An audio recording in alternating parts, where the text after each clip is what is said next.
Okay, our next speaker is non-partisan, and this is Ed Shackle from the polling organisation Public First.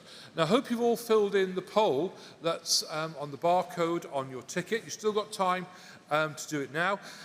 Ed's going to give us a quick intro. We're going to have a quick chat, and then we're going to try and take a couple of questions. So please welcome to the conference stage, Ed Shackle.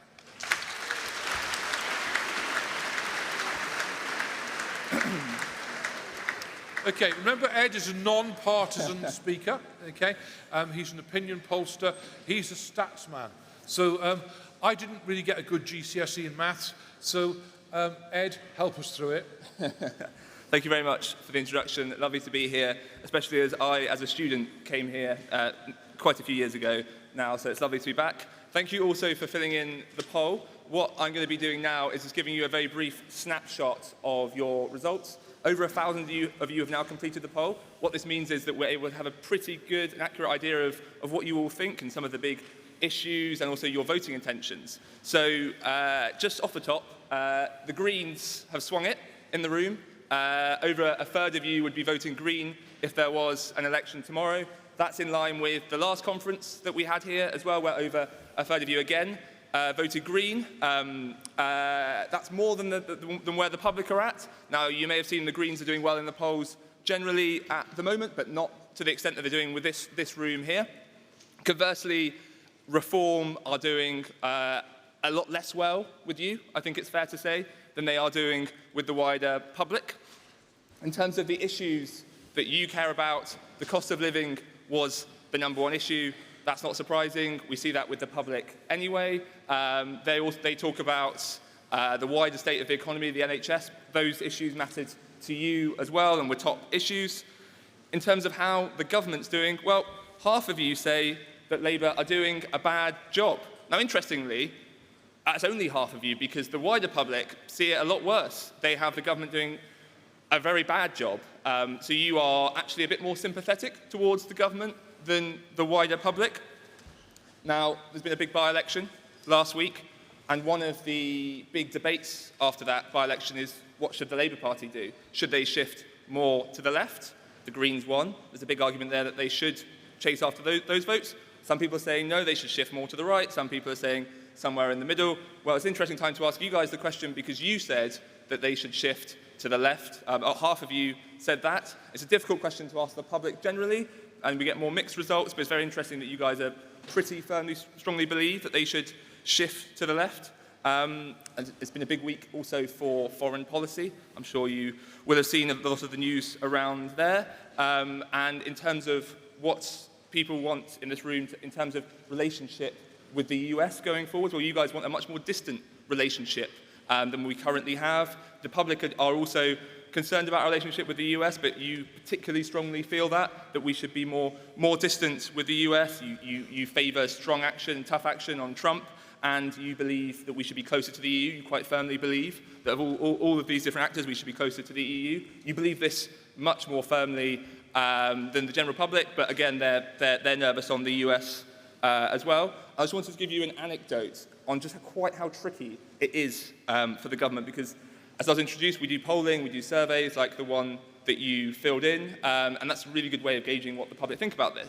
Think about things, think about issues, think about how the political parties are doing. But surveys only tell us so much, and actually a lot of people don't take part in surveys. They offer snapshots of a few thousand people, and we use them to draw viewpoints about what the wider country thinks. But how do we engage in all the people that don't take part in surveys? So my company and I spend a huge amount of time on the road, going into communities and speaking to people. So we will go into pubs in towns all across the country and buy everyone a pint. We'll go into cafes, get people a coffee. We'll go to the community centres in the village halls and ask people what they think about the issues of the day, to make sure that we hear all voices in society and not just those who take part in opinion polls. And to give you an example of how tricky it is for government, it was just after the Labour Party had won their election in 2024, and you remember it was a big majority, and we were in Hitchin, which is a town just north of London, speaking to people about what they thought there.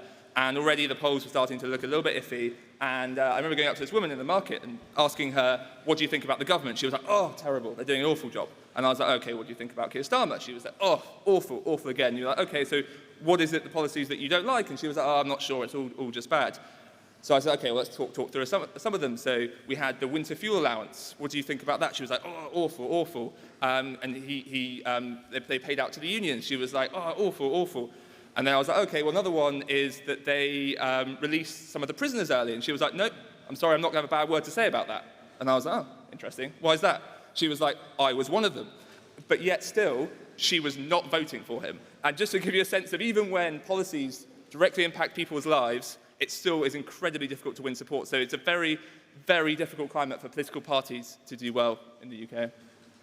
Okay, thank you, Ed, for that upsum of the conference's thinking and the polls. Ed, can I open up the generational divide? We've got a nice diverse audience of young people, optimistic first-time voters, etc., and you've got old white blokes over 50 like me, well, actually well over 50. So, Ed, are old white blokes sort of becoming this sort of reform Tory miasma that's kind of politically homeless? Are you picking that up in your polls, or are the young people far more optimistic? I think the young people are the issues you guys care about do differ. So as I mentioned, yes, you have similarities about the cost of living, etc. But the older generations, particularly if they've been let down by successive governments, there's a huge amount of frustration towards the Tories, but also the Labour Party now, which they promised change and they haven't, in the public's eyes, delivered change. And what that does is leave people more open to views on the left and the right. So if you believe that all the main traditional parties aren't working for you, then you are more open to going to the left or the right. Now, it appears that a lot of people in this room are drifting to the left because you are frustrated with what's going on in the middle. But that also means that people drift to the right. Now, Reform, as the insurgent party, as it were, are hoovering up disaffected votes from older generations. Now, their key message is a message about immigration, which resonates very strongly with that group. Now, I'm interested to chat to some of you guys about why you're voting Green, but a lot of that's to do with potentially social justice and views on the economy, climate change, although that's increasingly becoming less of a key message for them. Well, they haven't hoovered me up. Just want you all to be reassured of that. So, do you think there'll be a gap between the polls and the election results, say in 2029, or the results that are going to be coming out in Wales and Scotland next year? Or do you think the polls are going to get it pretty accurately?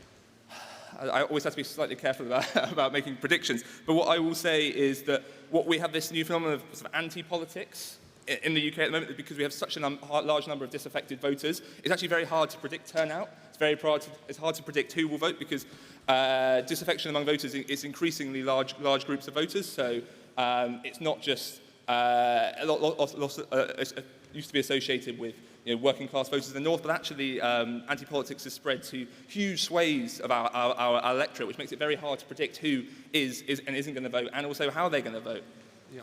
I mean, are you finding now that people have less of a fixed party choice than they used to 10 years ago, 20 years ago? I mean, absolutely. I think that if you look at the people who are voting Reform now it's starting to go down a little bit in the polls, but they still have a very wide base. So they've taken votes just lots from the Tories, that's where most of their votes come from, but from actually all of the parties. But similarly with the Green change of their vote, we're seeing them hoovering up a lot of voters. Now this started with Brexit, and in 2019 we saw associations of families their entire lives having voted Labour, particularly, switching to the Conservatives. A lot of them are now switching to Reform, and once those voting habits are changed, those links are broken, and people have no qualms in voting for other parties in the future once those traditions are broken.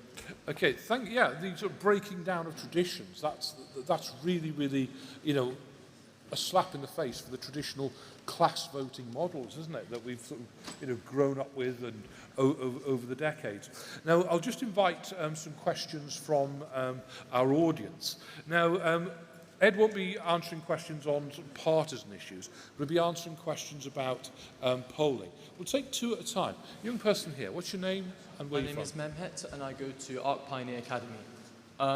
You were briefly mentioning how many people in the polls, they were saying that they wanted to drift away from the US and closer to the EU.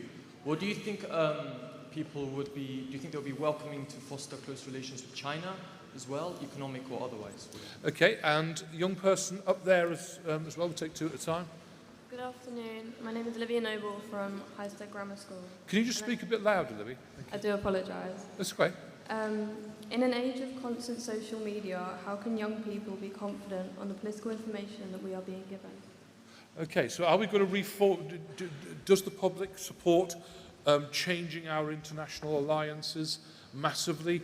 And also, when young people, or any people, want political information, how well can they trust the media now?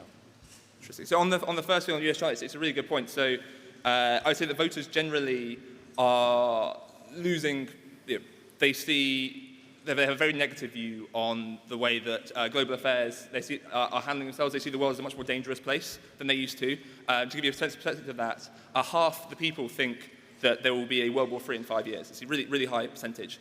They see the US as a unstable actor. They see Trump as someone who changes his mind constantly, very hard to predict. They're very nervous about that relationship.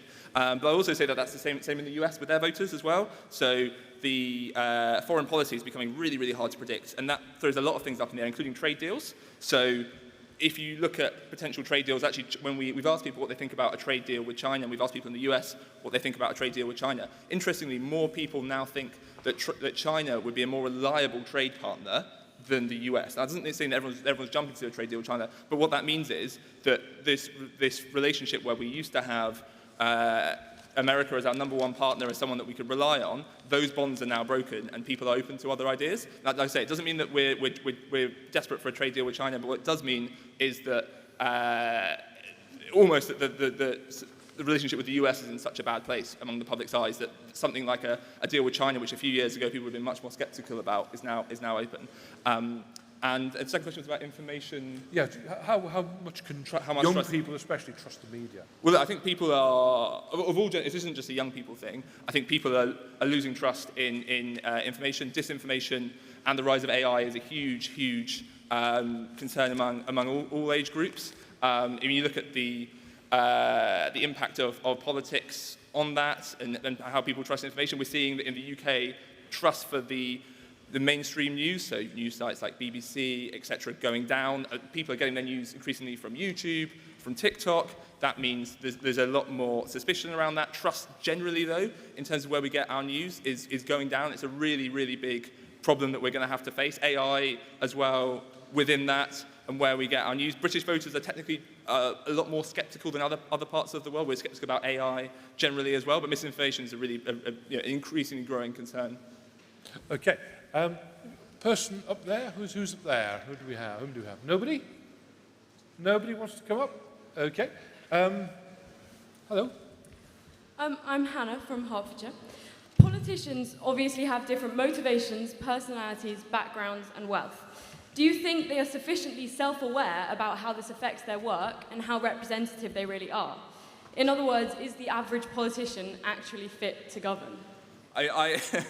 As a non-partisan person, I probably can't comment on that, but what I can say is that the public pick up on a lot of these cues. So if you look at someone like Rishi Sunak, now Rishi Sunak was incredibly popular after the start of the pandemic and after the pandemic, when he was Chancellor and was by the public doing a very good job. Now, what we saw was towards the end of the pandemic, stuff around his finances came out. Now, the public have perceptions of politicians as rich, in it for themselves, etc. So when our leading politicians, and we're seeing this now with Angela Rayner and her tax issues, when these views among the public are reinforced by politicians' mistakes, whether that's finances, tax, etc., then it becomes a lot harder to shed these images, and it reinforces the negative sentiments that we see among the public towards politicians. Okay, young person here. Tell us again who you are. I'm Camden from London, and as young people, I think most of us agree we all want to defeat Reform UK. Cheer if you do. Camden, sorry, can you make your question quick? We all want to know, who should we vote for to do that? I can't tell you how to defeat Reform UK, but what I can tell you is about maximising your vote, which I think is your question. And a lot of the issues that will do that. the tactical voting is going to become a big thing. Now, there was if you look at the last 2 by-elections, in Gordon Denton, which was last week, and also we had Caerphilly in Wales last year. Now, what we saw there was mass examples of tactical voting, particularly in Caerphilly, mobilised against reform. So we had people who were switching from Labour to Plaid in order to keep reform out. So in terms of